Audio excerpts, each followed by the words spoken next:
What the fuck is wrong with Neil Doped Up Tyson?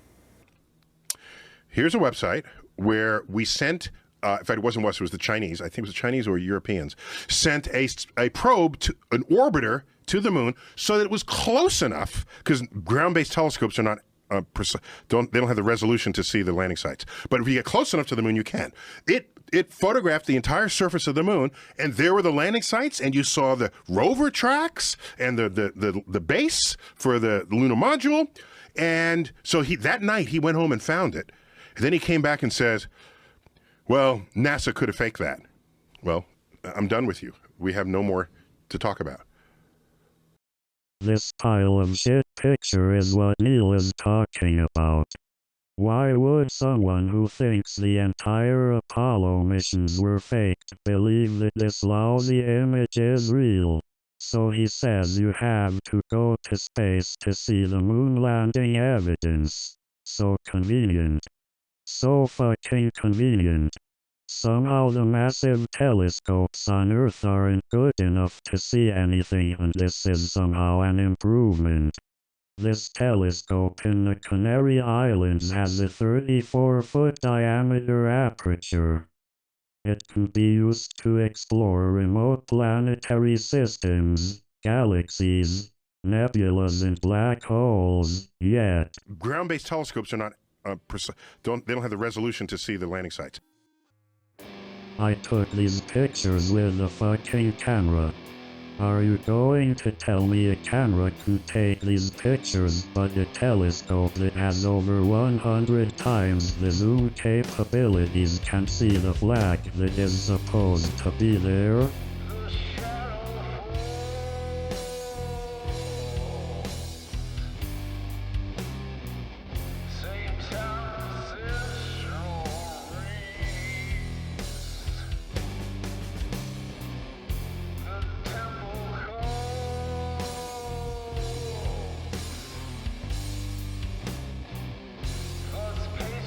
A telescope only 94 inches that is 400 miles above Earth can see 7700999238870526127415 miles away.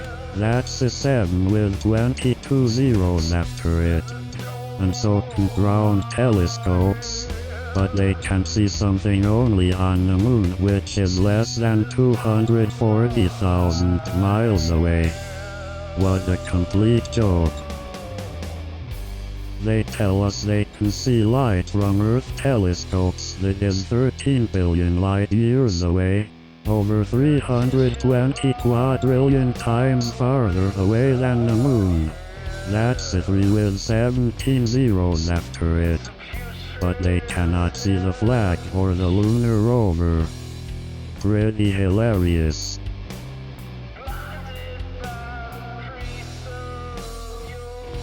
They supposedly have thousands of satellites in space, some of them halfway to the moon. They could easily zoom into something on Earth in real time and then turn around and look at the lunar landing sites. This is 2017. They went to the moon in 1969. This should be stupid easy. Have you ever watched them zoom in on the moon with a huge telescope? Of course not. Even in this video titled "Looking Through the World's Largest Telescope" doesn't show a glimpse. Looks like Windows 95.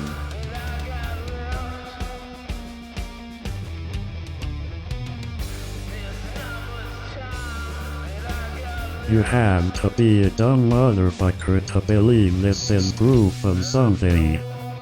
Blades of Steel had better graphics. The Chinese, I think it was the Chinese or Europeans, sent a probe, an orbiter to the moon so that it was close enough, because ground-based telescopes are not, they don't have the resolution to see the landing sites. Does this look like good resolution to you? It looks like shit. It's a compare better than Atari from 1988. This motherfucker needs this slap upside the head. If they went in 1969, we wouldn't be debating this today. We would be going back on a weekly, if not daily basis by now. This is the only technology to regress, and it's supposed to be man's greatest accomplishment. One of the reasons they say they don't go back is that it costs too much money. Yet apparently 6 successful manned moon missions are less preferable to the public than $100 billion on a fake space station that just popped up out of nowhere. The obvious answer is that if it were possible to land on the moon, mining companies would be leading expeditions.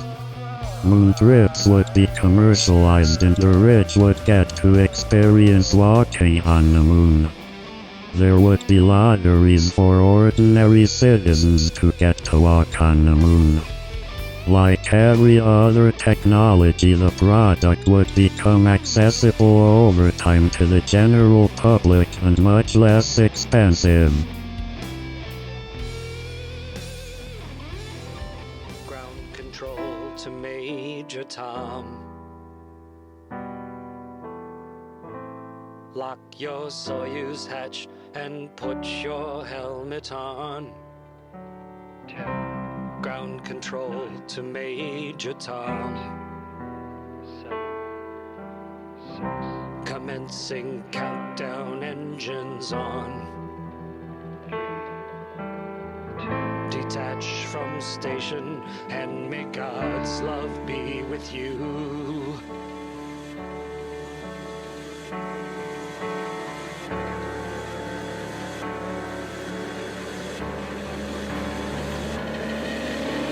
This is ground control to Major Tom.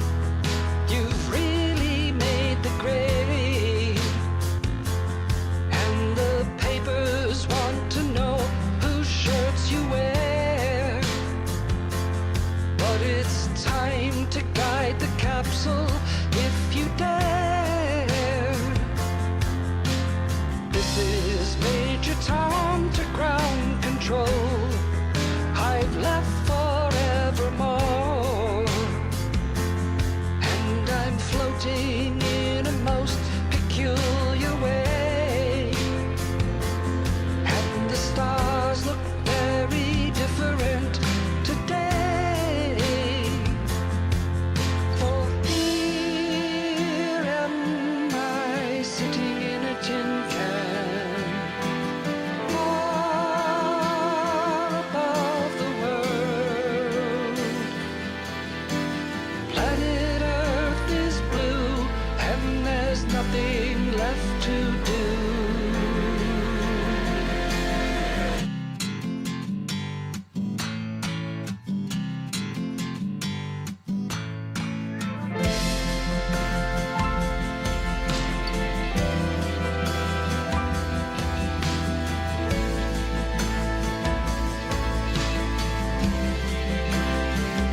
Now, as we saw, it only takes about 9 minutes to get into orbit. But then the tricky part begins. And it was We've lost you in sound there, Brian. Just said we've lost a little bit of sound there. These stupid cunts can't even set up a microphone properly. Have you? Oh, there we are. There we go. I was going to say, then the tricky part begins, and it was a bit more tricky than usual, as you're going to see. But essentially, the docking has to happen. And that... Let me play with fucking toys to illustrate the fake docking.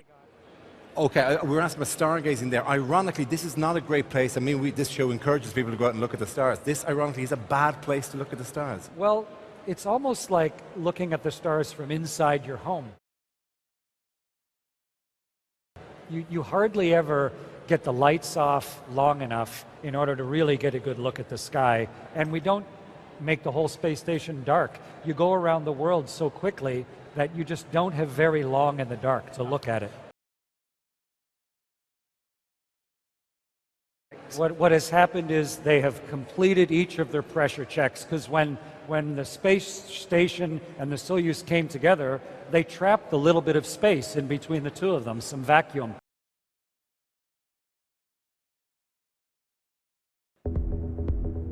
The International Space Station is the largest man-made object in space. It took 13 years, 16 countries, more than 115 separate space flights, 100 spacewalking astronauts, and one robotic arm to put together the most expensive single object ever built. So what does $100 billion get you? 14 modules containing 3 laboratories, 2 toilets, 1 gymnasium, a bit more usable space than your average 5-bedroom house, and 1 incredible view.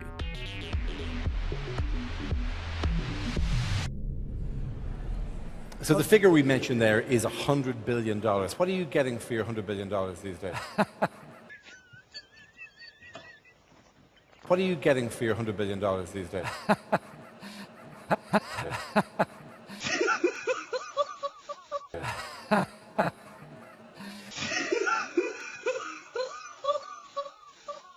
What are you getting for your $100 billion these days?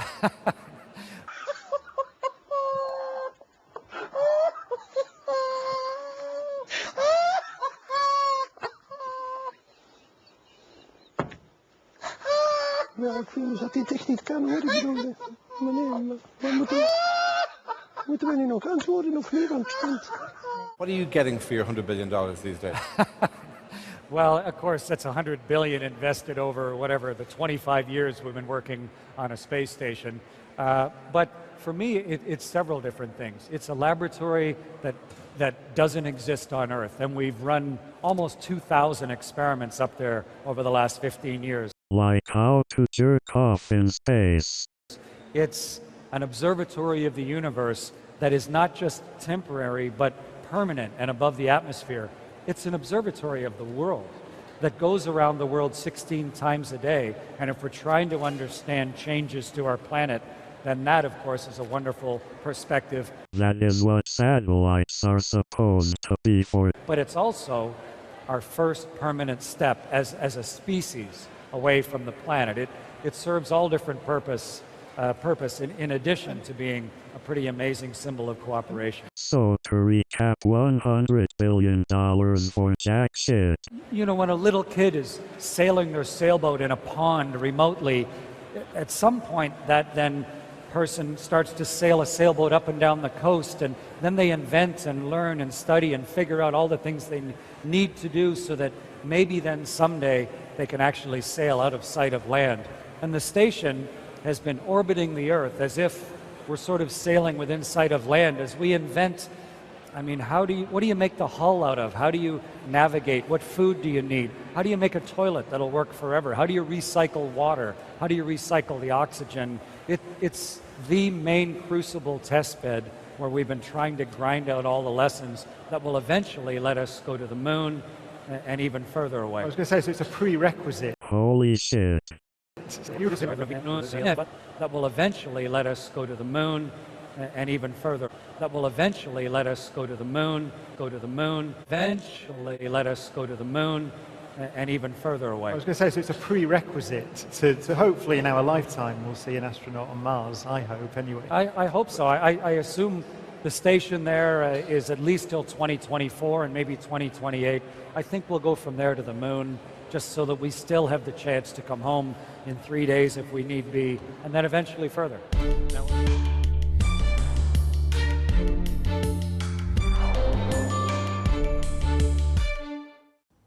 The future of space exploration, the emergence of private space sector and daily life in space.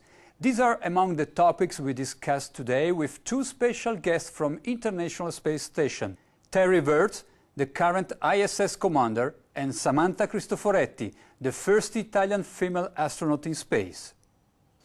And what comes after the International Space Station once its mission is over? How do we ensure the presence of humans in space? Well, that's a great question. The plan that NASA has is to build a rocket called SLS, which is a heavy lift rocket. It's something that is much bigger than what we have today, and it will be able to launch the Orion capsule with humans on board, as well as landers or other components to destinations beyond Earth orbit. Right now, we only can fly in Earth orbit. That's the farthest that we can go. And this new system that we're building is going to allow us to go beyond and hopefully take humans into the solar system to explore. So the moon, Mars, asteroids, there's a lot of destinations that we could go to, and we're building these building block components in order to allow us to do that eventually.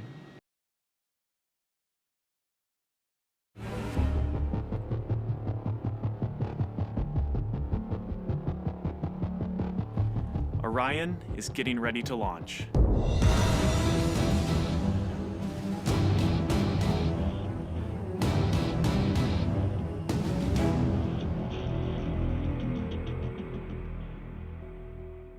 My name is Kelly Smith, and I work on navigation and guidance for Orion. Orion is NASA's next-generation spacecraft. Built with versatility in mind, it can take astronauts deeper into space than we've ever gone before, to an asteroid or even onto Mars.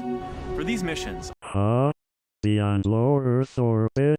That is only 1,200 miles or 2,000 kilometers. The moon is approximately 240,000 miles away, and they went through these radiation belts with no apparent problem back in 1960s and early 1970s.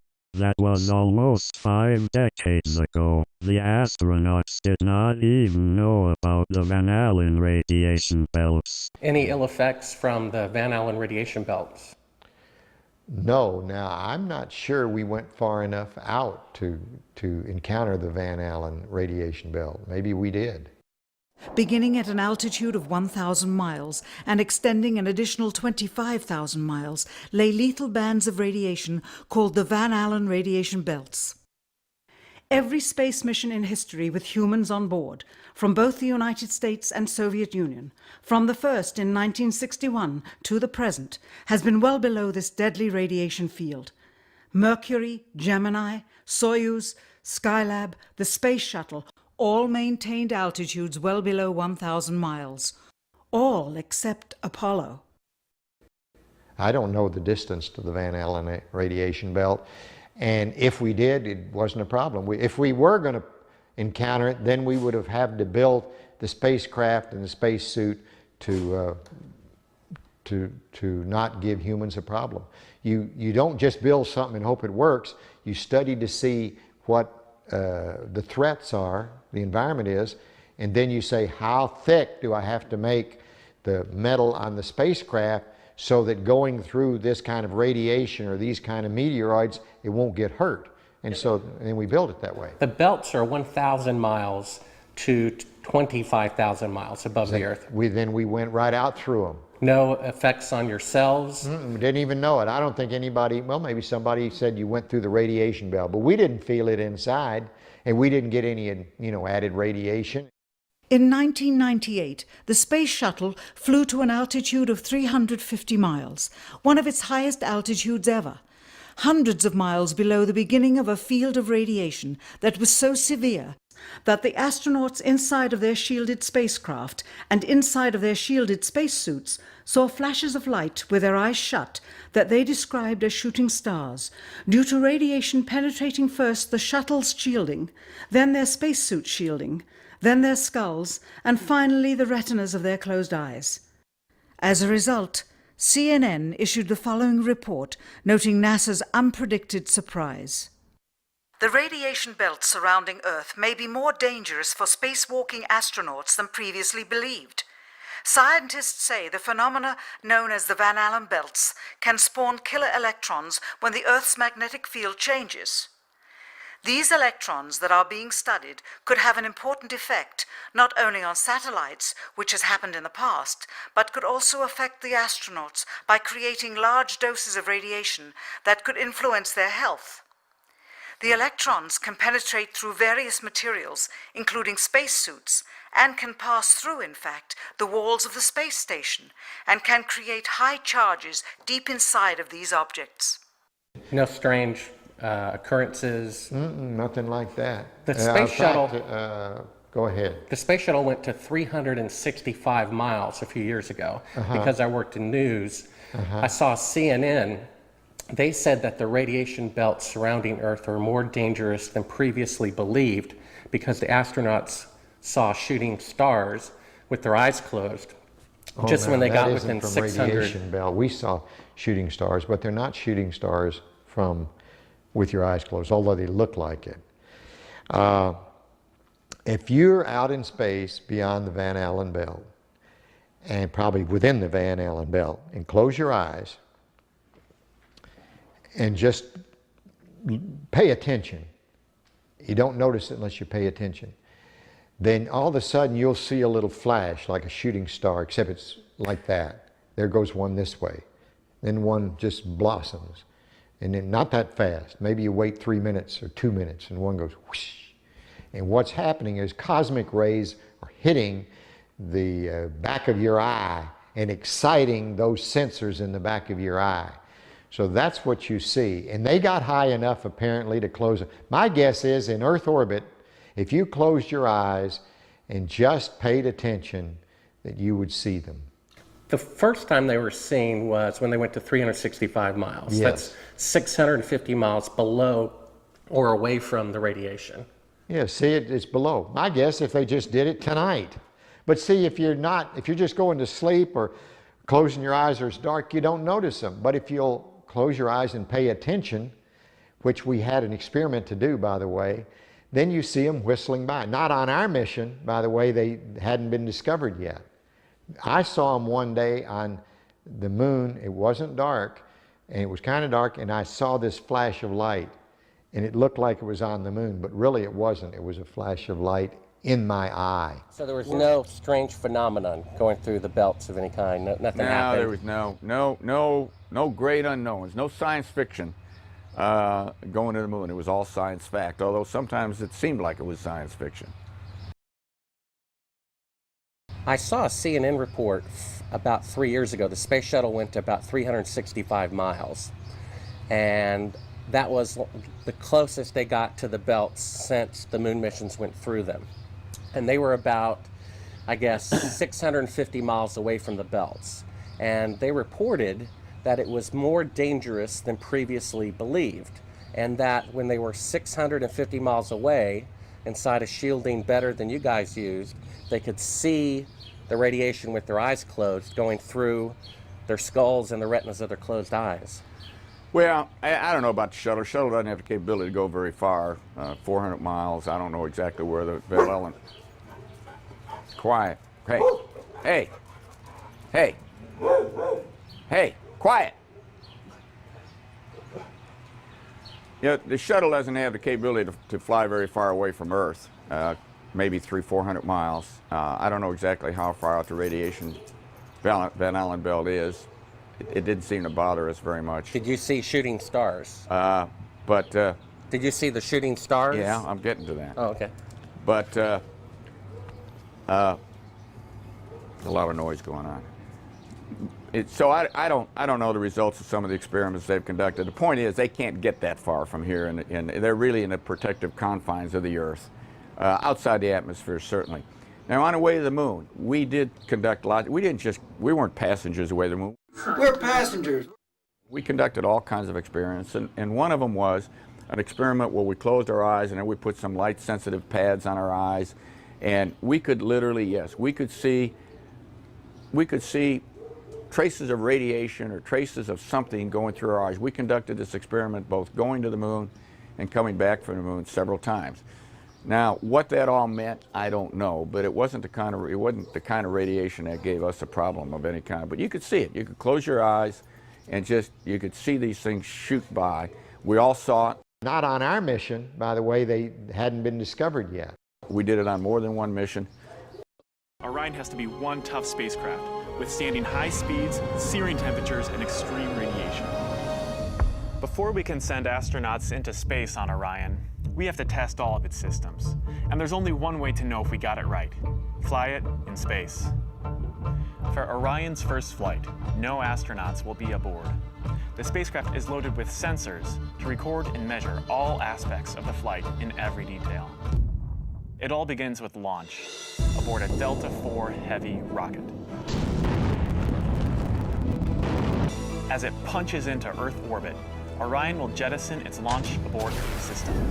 The abort system is a safety feature designed to pull Orion and its crew out of danger if there were a problem with the rocket during ascent. Orion's journey is just beginning.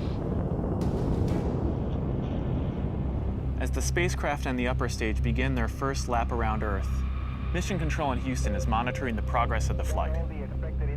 Orion's over 100 miles up and going about 17,000 miles per hour. Just as it passes over the Indian Ocean, we lose communication.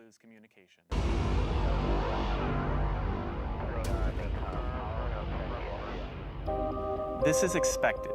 The communications link we have through satellites to Orion is momentarily lost, but Orion continues to receive and process data. Its computers can handle 480 million instructions per second. Imagine you are traveling with Orion as the flight test continues. One orbit completed. Time to go. The upper stage of the rocket fires again. Like the setup for a roller coaster ride, this is the big climb we've been waiting for. We are headed 3,600 miles above Earth, 15 times higher from the planet than the International Space Station. As we get further away from Earth, we'll pass through the Van Allen belts, an area of dangerous radiation. Radiation like this could harm the guidance systems, onboard computers, or other electronics on Orion. Naturally, we have to pass through this danger zone twice, once up and once back. But Orion has protection. Shielding will be put to the test as the vehicle cuts through the waves of radiation. Sensors aboard will record radiation levels for scientists to study. We must solve these challenges before we send people through this region of space. What in the fuck did he just say? We must solve these challenges before we send people through this region of space. So you're saying the Apollo missions were faked? These green, red, and blue sparks were just special effects, exactly as they look? Ignition. Right away, Houston. Vector good. X-Thought. Pitch over. Roger, you have good thrust. Space. For this flight, it's time to head home. The upper stage of the rocket triggers separation. Orion's jets fire to turn it into the proper position to re-enter Earth's atmosphere. No matter what happens now, we're coming in. 75 miles above Earth, the spacecraft enters the atmosphere. Things happen quickly. He is describing the return mission as if it has never happened before. We're now traveling more than 20,000 miles per hour.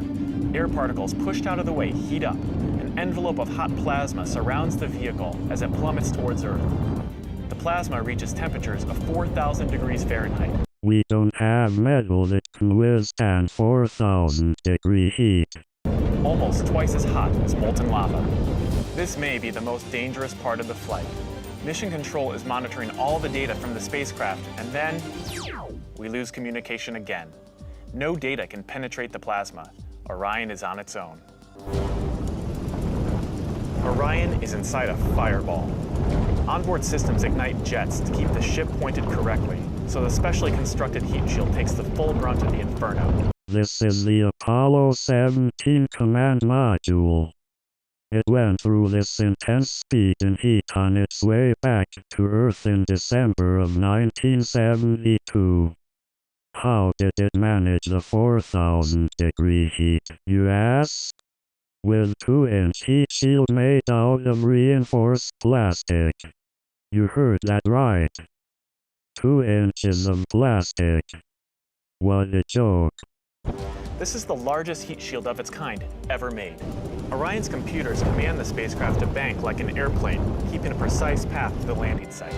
Even though we've slowed from 20,000 miles per hour to about 300 miles per hour. Decelerating from 20,000 miles per hour to 300 miles per hour in a matter of minutes would kill you. We're still traveling amazingly fast.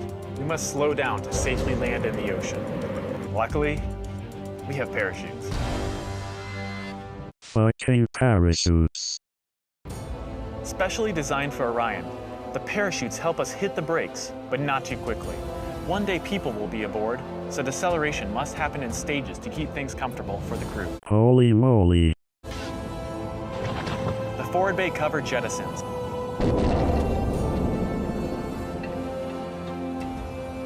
Two drogue chutes deploy and slow the returning spacecraft down to 175 miles per hour.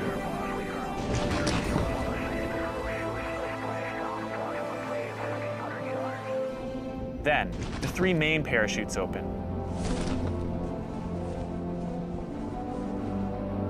Once fully engaged, this canopy would cover an American football field.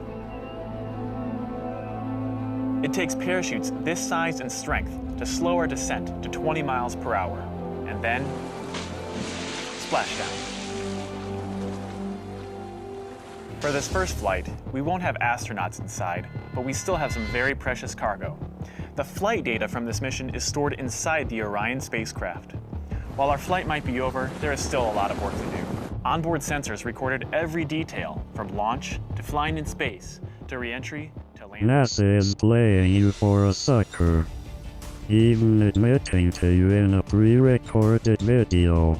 Flight tests are difficult Wake and up. complex, but they give us confidence that the systems we have designed work under real flight conditions. It's great to be a part of this first space flight for Orion, and we're looking forward to beginning a new chapter in human space exploration.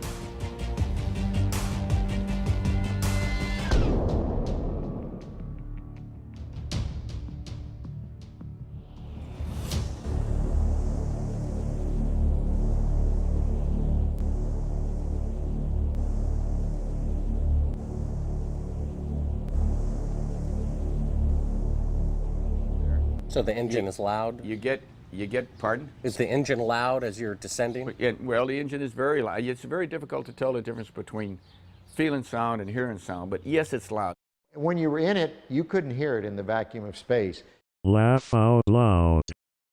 Look at these puppets dancing on strings. Now watch next. As this astronaut makes a little slip up during a question and answer session. Take note of his body language after he makes his mistake. Hello, my name is Bailey. This question is for Chris. What was high school like for you?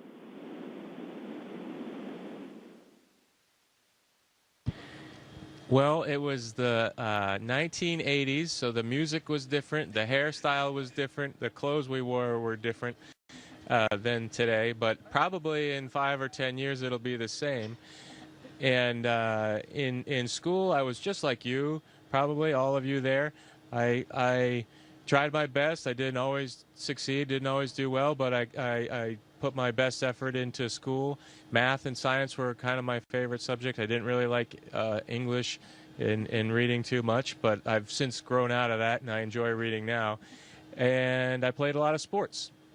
And all of that happened in a little town called York, Maine, across the United States from where we're talking to you right now. Whoops. Called York, Maine, across the United States from where we're talking to you right now. Hello, my name is Steve Owen. I'm a teacher here at Riverside Prep.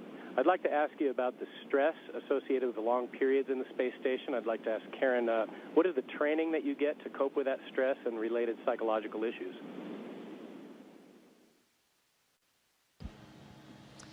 Well, for psychological issues, actually, when we are selected as astronauts, we go through quite a vigorous psychological screening process. You certainly don't want somebody who comes up here and has a breakdown or is claustrophobic. But also, we have, well, like Chris's background as a Navy SEAL and Luca's background as a test pilot clearly prepare them for high-stress situations. I could also argue that going through the process of getting a PhD can be a high-stress. How much of NASA's bullshit do you believe? Do you think Grandpa Buzz Aldrin could go to the moon, but we just mysteriously don't in this lifetime? Take it from me. We didn't go to the moon, and the ISS is nonsense. Thanks for watching. Have a great day.